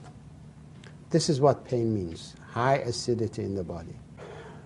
This is the alkaline level. When the body becomes more and more acid, the interior of the cells become acid, and some of these may be nerve endings, and they register this with the brain in form of pain. And the brain translates the information for the conscious mind in form of pain. There are two components to pain. One is the pain that can be dealt with locally. When you take one of these painkillers, you prevent prostaglandin and kinin formation, which are the pain-producing elements that are subordinate to histamine. But there is also a central nervous system pain that directly signals pain, and these painkillers cannot get at the central nervous system pain. That's what happened to the guy that I treated after 10 hours of pain with water when none of these pain medications had worked on him. He was suffering from his central nervous system mechanism of pain production. That's why a lot of these people who are on painkillers gradually become less sensitive to the medication, and that's why the doctor has to change and change and change, but never work. And there are 110 million Americans who suffer from pain of one kind and another, and they don't realize that they've been dehydrated all this time. Painkillers cut the connection between prostaglandin and kinin and platelet activating factor, and this is a water regulator, but it also regulates completion of cell maturity. So dehydration plus painkillers makes the body susceptible to cancer cell formations, producing immature cells. Long-term use of painkillers is dangerous. Angina pain, even though the heart circulates all the blood, nonetheless the heart muscle itself could become dehydrated to the point of producing pain. But the mechanism is a little more complicated than that. When we eat and we don't drink enough water, gastrointestinal tract deals with the situation, borrows water from here and there to the best of its ability, and produces a concentrated form of digestive juices that enter the blood, digestive products that enter the blood and go to the liver, and the liver pumps it eventually through the portal circulation to the right side of the heart, and the heart pumps it into the lung tissue. And the lung tissue, because of its nature, will absorb a little more water that's not there, and makes the blood even more concentrated. But the lung tissue in the process is now beginning to sense dehydration and is producing constrictive chemicals.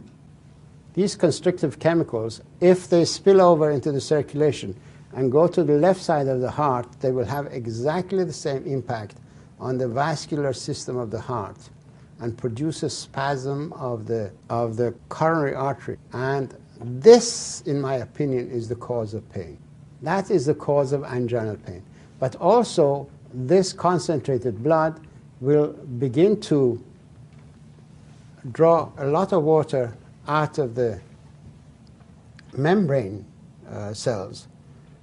And because of its nature of rushing and pumping action and the abrasive action of concentrated blood and acidic blood that's damaging the tissue, circulation in the coronary arteries becomes hazardous to the membrane because it produces tiny abrasions and tears.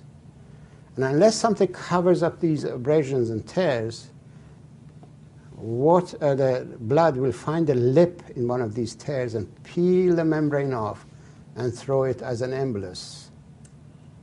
So the design of the body is such that cholesterol is designed to come and cover up that abrasion straight away and smoothen over it. It makes it waterproof so that no more water will be lost to the blood. And this low-density cholesterol that does this is actually saving your life. There is no such thing as bad cholesterol. The body does not make bad cholesterol or bad elements. That's hazardous to its own survival.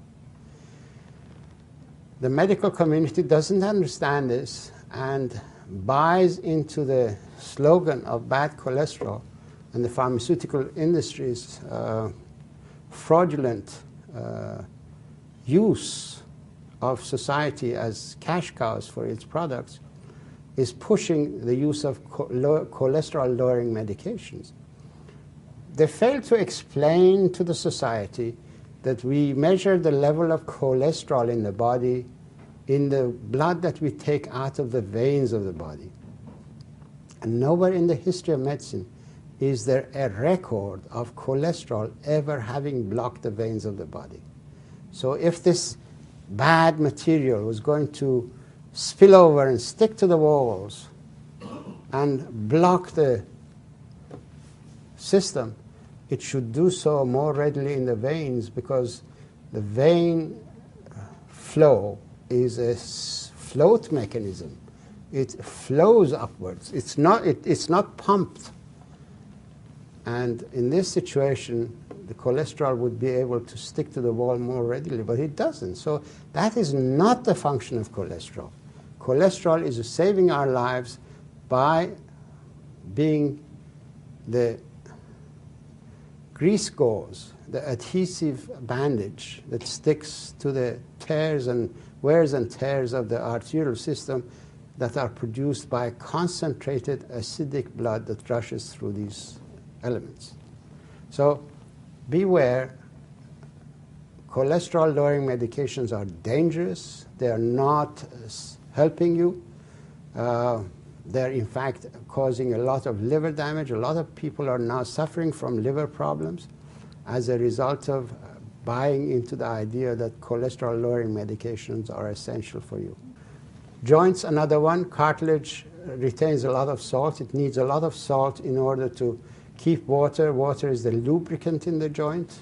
Normally water comes through the bone marrow, but when there is dehydration, the bone marrow takes priority, doesn't allow the water to diffuse through the bone marrow into the cartilage area, and wear and tear by using the joint that's dehydrated will produce the osteoarthritic level of damage in the joint.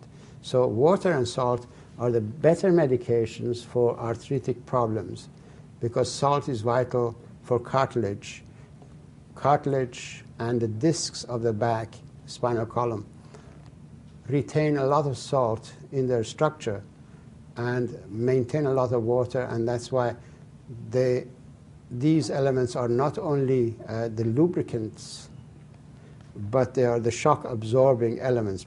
Now, complications of dehydration, raised cholesterol that I explained, heart failure that I tried to explain, chronic fatigue that I did try to explain, cancers, multiple sclerosis, osteoarthritis, and so on and so on. Cholesterol, I explained, becomes the adhesive material that sticks the cell together. If cholesterol wasn't there, this cell would die very quickly. It'll disintegrate. Cholesterol has other functions. It converts to, under the influence of sunlight, converts to vitamin D. Vitamin D goes through the cell membrane on its receptor. its tail sticks out, calcium sticks to the tail of the vitamin D, and all the other elements stick to the tail of the calcium, and the whole thing is taken in as a train, as a food train. So cholesterol is a vital element in the human body as a mechanism of converting sunlight to within the food metabolism of the body. So sunlight is absolutely essential. So people who've got high cholesterol, it means that they're actually low in energy level. They need to go out in the sunlight and get a little more of their cholesterol converted to vitamin D and enhance their food chain activity. By the way, cholesterol is also the element from which all the hormones are made. Cholesterol is the element that the body uses as an insulating membrane on all its nervous tissue. So cholesterol has got a monumental role in the human body. There is absolutely no such thing as bad cholesterol. The idiots who use it should be hanged. Cancer. As I explained, I presented at the cancer conference the explanation that cancer in the body is produced by dehydration. And water and salt are better medications for cancer than anything you can imagine. Cancer cells are primitive cells, genetically selfish. In other words, they're unsophisticated cells. Through our cultural development, cells of the body have learned to perform a role within a capacity of function. As we become dehydrated, we reduce that integration of activity, and gradually we force cells to become immature and primitive. They live in anaerobic environment and low oxygen needs. If oxygen reaches cancer cells, it'll kill them. And that's why they've been trying to treat cancer with hyperbaric oxygen and things like that. But the best way is to increase water intake. It will take oxygen to the cancer cells. Cancer cells in culture reveal stem cell properties. In other words, if they don't have to go and take fetal tissue, they can take cancer tissue and produce stem cells. In cell cultures, if they don't give the right deficiencies to the cancer cell, it'll immediately becomes a stem cell. In order to produce cancer, we need four things that must not be there, or it's a multi-system dysfunction. First and foremost, DNA damage, as I explained. Then we have got a repair mechanism that is deficient. Then we've got receptor downregulation because the cancer cell becomes primitive, and then the immune system suppression. DNA damage is produced by excess acidity in the cell. You've seen these monuments, stone monuments, when pigeons sat on them and the pigeon droppings defaced the monuments. The acid ate into the stone. Now, our cells are less hard than the stone. They get more readily damaged by the hydrogen ion that is produced in the acid environment inside the cell. So there is DNA damage as a result of dehydration. The tripod lysine, tryptophan, lysine is the enzyme that recognizes DNA damage and transcription indiscretions and cells that are not normally integrated into the system, and cuts and splices and repairs the DNA damage, this enzyme system. Now, in dehydration, we lose tryptophan because it's used as an antioxidant. We lose a whole lot of amino acids that in dehydration are sacrificed. So the DNA repair mechanism becomes damaged as a result of dehydration because the elements that should be there are used in another capacity. Then another problem is autonomy of the cell. Histamine produces a lot of calcium release, as I explained, that calcium is being used as an energy source. And individual calciums stimulate protease activity in the cell membranes. And protease activity converts protein kinase C, which is a normal, well-functioning and integrated normal cell, and uses protein kinase C for its activities. Proteases destroy this and convert it into a protein kinase M, which is a much smaller protease that manufactures protein. And this, unfortunately, is an autonomous protein kinase. It doesn't obey commands from outside. Stop producing more of this. The cell doesn't recognize its boundaries. It doesn't have any inhibitory actions on it. It constantly begins to replicate. And this is unfortunately as a result of excess calcium activity in the cells. Receptor downregulation, I showed you earlier that all cells have got receptors in their fluid environment. They need that receptor in order to communicate. In dehydration and lack of resources, these receptors are not manufactured anymore. So the cells don't become integrated anymore. They are less integrated. And as a result of that, the cell becomes autonomous. There is no controlling mechanism to stop it from excess activity. Then we've got the interleukin-1 activity, which continues to break down tissues. Interleukin-2 activity is suppressed, which is vital as a mechanism of defense. Interferon production is suppressed as a result of dehydration. So we have three of the elements that can cause cancer that are produced in dehydration. Andrew Bowman is a 42-year-old gentleman. This is a very historic case history. He is probably the first one that will show you how dehydration in the fourth dimension of time, dehydration that initially revealed itself in childhood and by the age of 40 produced a whole host of damage in the guy and eventually caused his problem. At the age of 8, he had allergies. By the age of 23, he had asthma. 14, he developed diabetes. And he had neuropathy, diabetic neuropathy at the age of 26. His immune system was suppressed and had many bouts of infectious mononucleosis or glandular fever. Eventually developed a lump under his skin on the left side. Biopsy in 1995 showed lymphoma. Gallium test revealed lymphoma all over his body. He was glowing with lymphoma tissue. He searched high and low, eventually came to Mr. Bob Butts, who lives in Wilkes-Barre, Pennsylvania, who is one of the guys who spent many hundreds of thousands of dollars of his own money in spreading my information to this 600,000 community of Northeast Pennsylvania.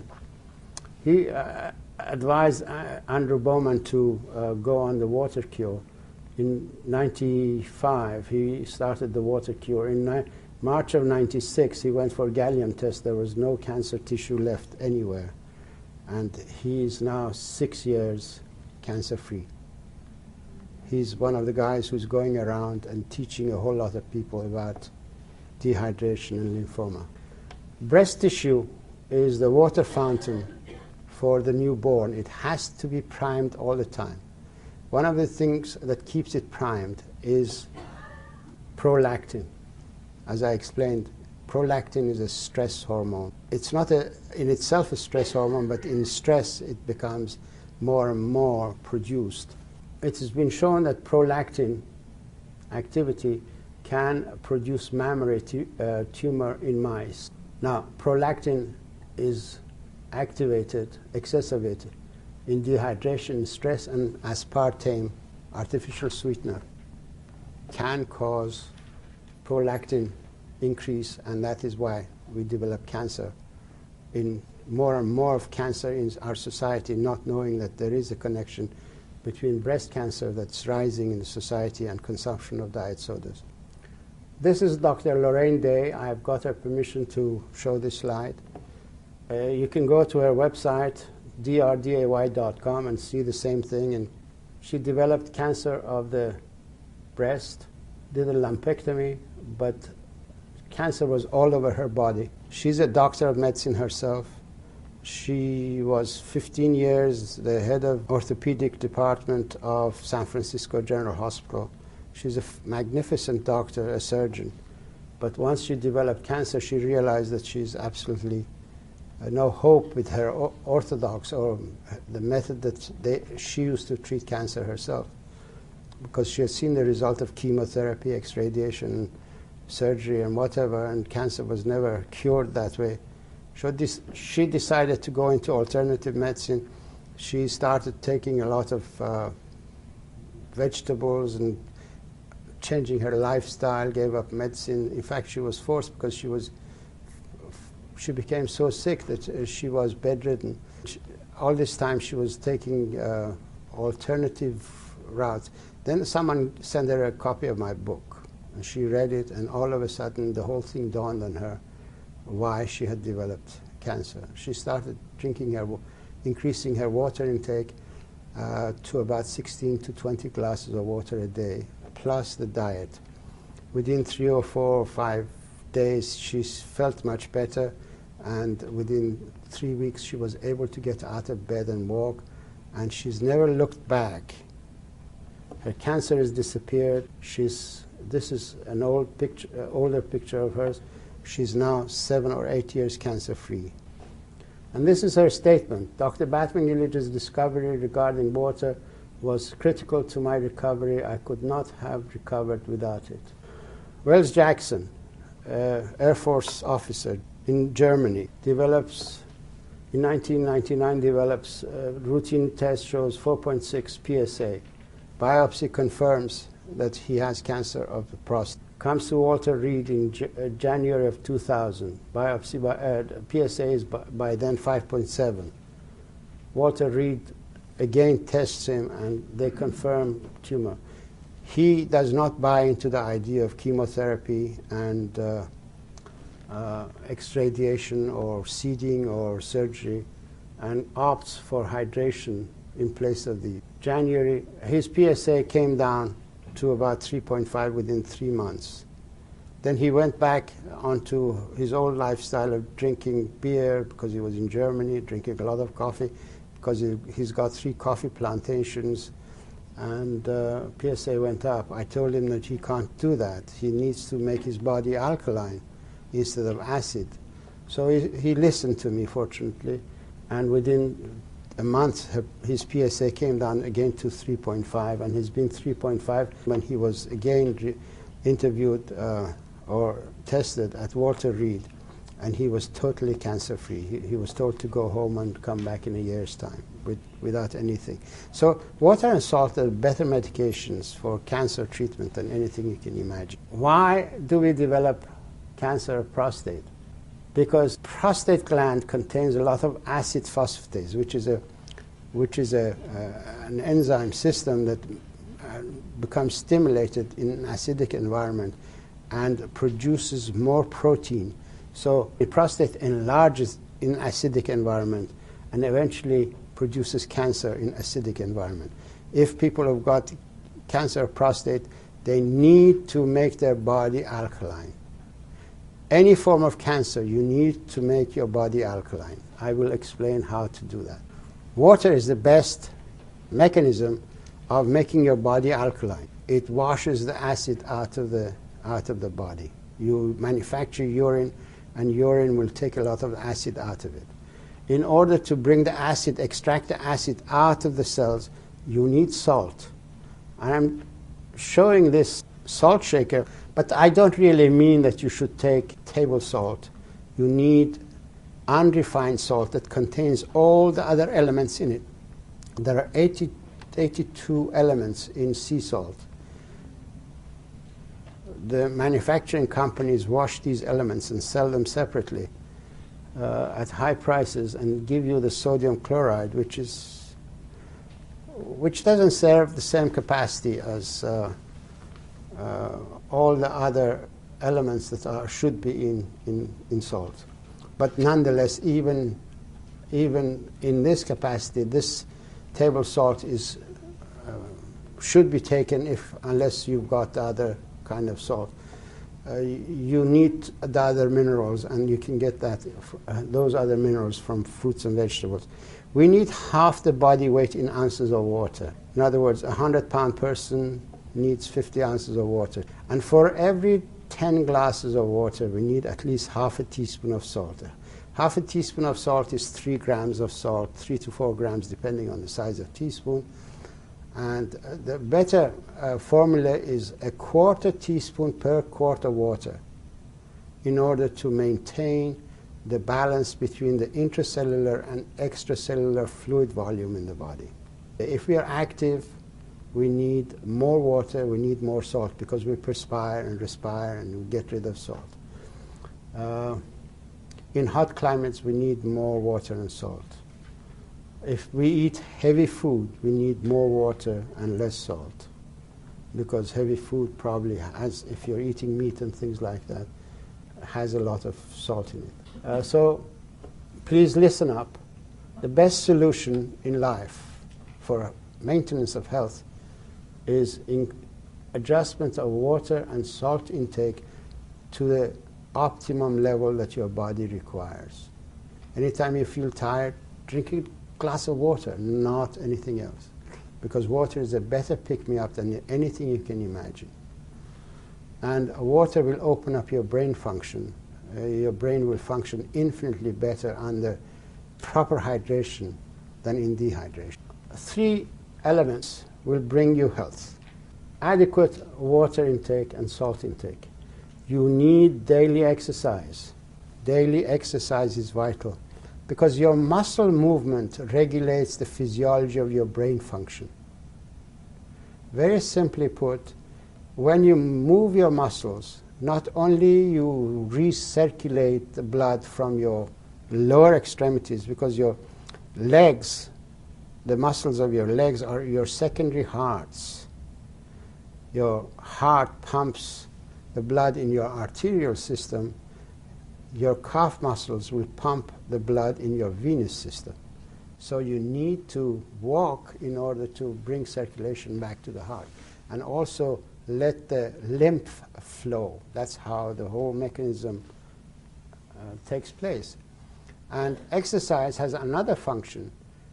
When you use your muscles, you burn up nuisance amino acids, which are the branch-chain amino acids: valine, leucine, isoleucine. These are competitors to tryptophan and tyrosine for passage across the blood-brain barrier. When you take these branch-chain amino acids out of circulation by burning them in the muscle, you allow the tryptophan to go across the blood-brain barrier more readily and easily and manufacture serotonin, tryptamine, melatonin, and indolamine, which are the amino acids, and your tyrosine will go across the blood-brain barrier and manufacture your adrenaline, noradrenaline, and dopamine, which are vital elements against depression and so on. Water does another thing. Water by itself actually produces up to 90 minutes stimulation of the sympathetic nervous system, which stimulates adrenaline, noradrenaline activity, and fat-burning enzymes in the body are hormone sensitive. In other words, adrenaline, noradrenaline stimulate the fat-burning enzymes in the body, and you begin to metabolize fat as a source of energy. Exercise does that. After 1 hour of walking, your fat-burning enzymes become measurable. Hormone-sensitive lipase becomes measurable in your blood circulation up to 12 hours. So if you walk twice a day, you will have 24 hours activity of the hormone-sensitive lipase, which breaks down the fat in preference to anything else. So your muscle is conserved, your fat is burnt, and that's how the body begins to energize itself. But in dehydration, you willy-nilly use up both muscle tissue as fodder for energy, as well as the fat. So walking is a very important element.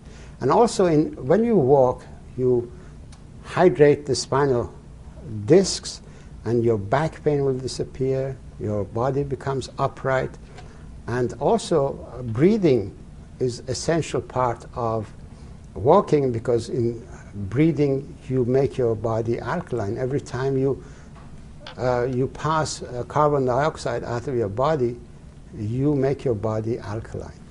You also need, in preference to anything else, you need a lot of vegetables, because vegetables contain a lot of magnesium. Vegetables make your body alkaline. It is a rule that you need 20% of your energy from an acid-making system, such as a protein, meat, or poultry, or if you're meat eaters, and 80% from vegetables and fruits. And these guys, sodas, alcohol, coffee, and tea, are no-nos for health. Thank you very much.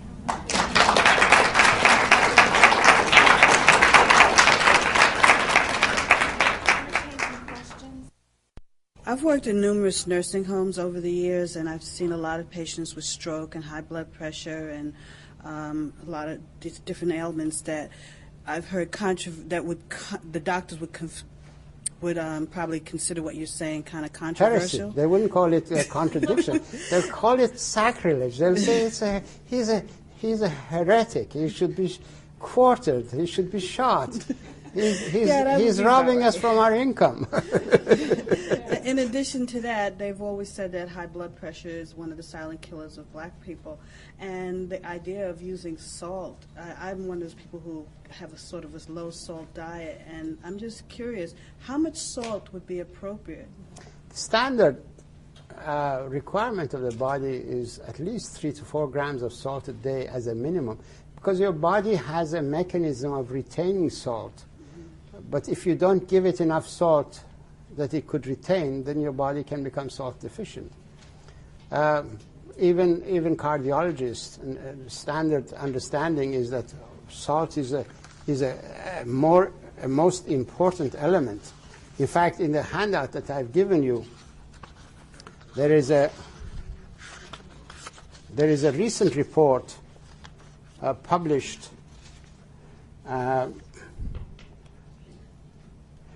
from Albert Einstein School of Medicine. Dr. Michael Alderman, chairman of the epidemiology at Albert Einstein School of Medicine in New York and president of the American Society of Hypertension, suggests the government should consider suspending its recommendation that people restrict the amount of salt they eat. This is the recent information. And in fact, it says that people who are on low salt diet are more prone to die from heart attacks and strokes than people who are on low salt, higher salt diet. You have a copy of this? Yes, I do. Thank you. Well, read it. That's the information that you need, because there are a lot of us who are ignorant in medicine, but very vociferous in our ignorance. When you've got a belief system, you stick to the belief system far more, how shall I say, emotionally than if you had intelligence, because in intelligence you have to argue. In belief system you reject the information straight away. So a lot of doctors are rejecting my information because they are acting on belief system and memory that the pharmaceutical industry is installed or the brain has been programmed with. And if you've got a computer, you know that it only functions with the memory it's got and whatever program it's got. It cannot accept anything new unless you install that material intelligently in it. How does increasing the body's free water content physiologically decrease the craving for alcohol and cigarettes? Very simple. Increasing your water content of your body. When you've got cravings, you're secreting a lot of endorphins. Okay? Your endorphins become satisfied infinitely better with water and salt than with the material that you're taking, the substances that you're taking. Very simple. It's a very simple mechanism. in fact, there was a lady who became an alcoholic and virtually sank to the level of a gutter, you know, and completely drunk with children. She started abusing her body and becoming abused by others. And her father gave her a copy of my book, and she had realized that she wants to change, and water managed to do that for her. And within a few weeks, she became totally no cravings for alcohol, and she picked up her life, and now she's a very successful business lady without any problem. She got a car and took her children, went from Las Vegas back to California, and is now very successful. If you like, we can send you a copy of the letter she wrote. Water and salt will cause cravings to go, because your body translates dehydration in a way that you have interpreted it as satisfying with something that will produce the endorphins. Okay, alcohol will dehydrate your body and produce a lot of endorphins. You become addicted to your own endorphins, whereas your endorphins should be stimulated by water and salt, which are the natural elements to your body. So you virtually select a substitute for endorphin secretion, but without correcting the problem, and that's how you gradually become deficient of so many things, such as tryptophan, tyrosine, that you require in order to be an integrated person, to be, how shall I say, not aggressive, but purposeful. You need these elements. But in dehydration, you lose those elements, so you lose your sense of purpose.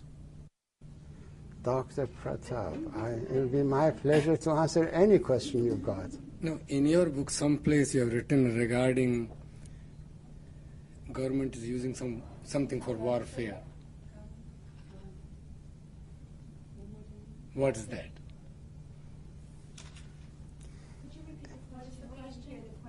I'll repeat.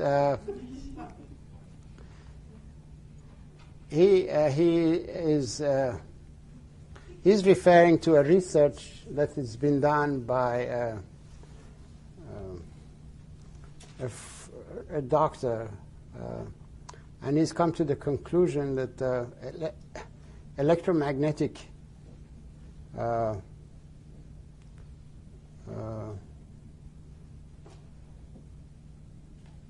wavelengths, energy pulses, are being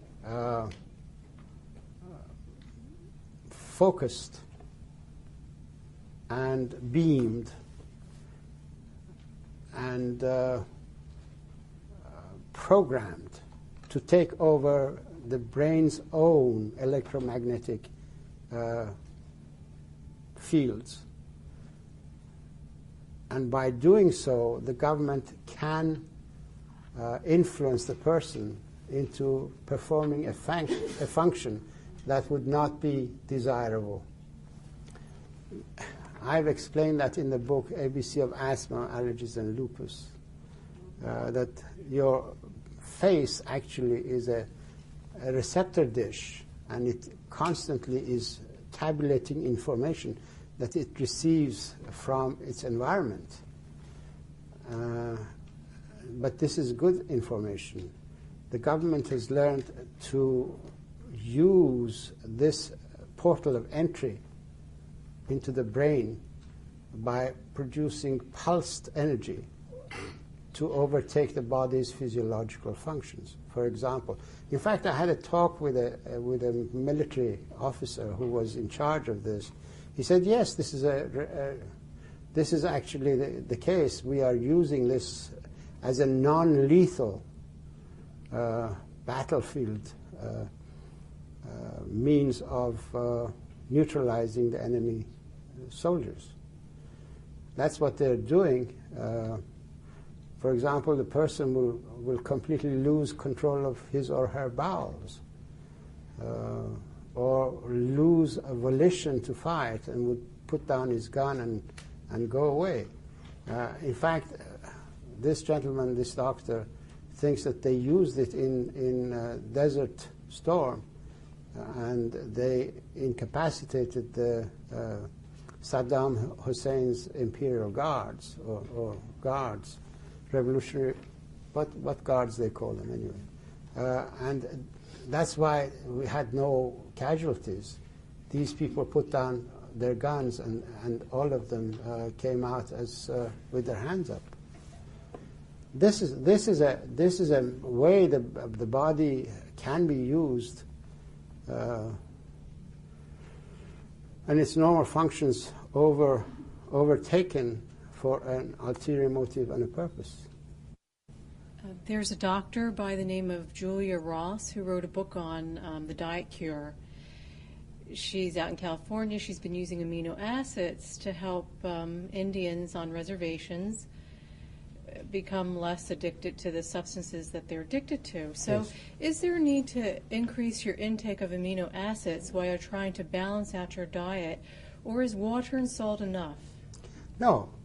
That's why I explained that you need to alter your metabolism. You need to take a lot of fruits and vegetables and proteins in order to correct the imbalance that occurred as a result of dehydration. Dehydration will first and foremost conserve the resources that you have in your body by the time that you have recognized dehydration.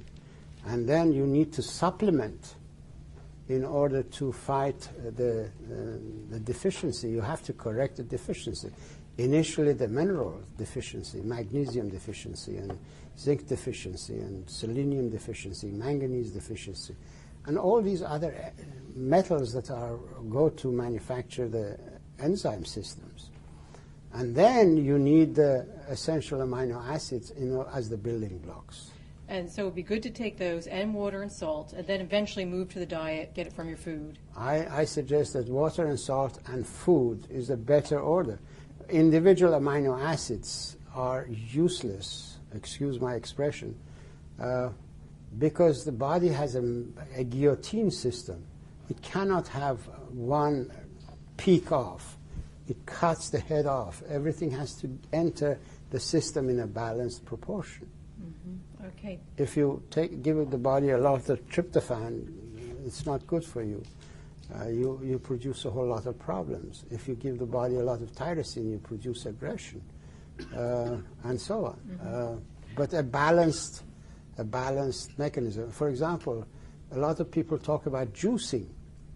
Okay, it is better to take the whole fruit than to juice it, because it has all the other elements in it.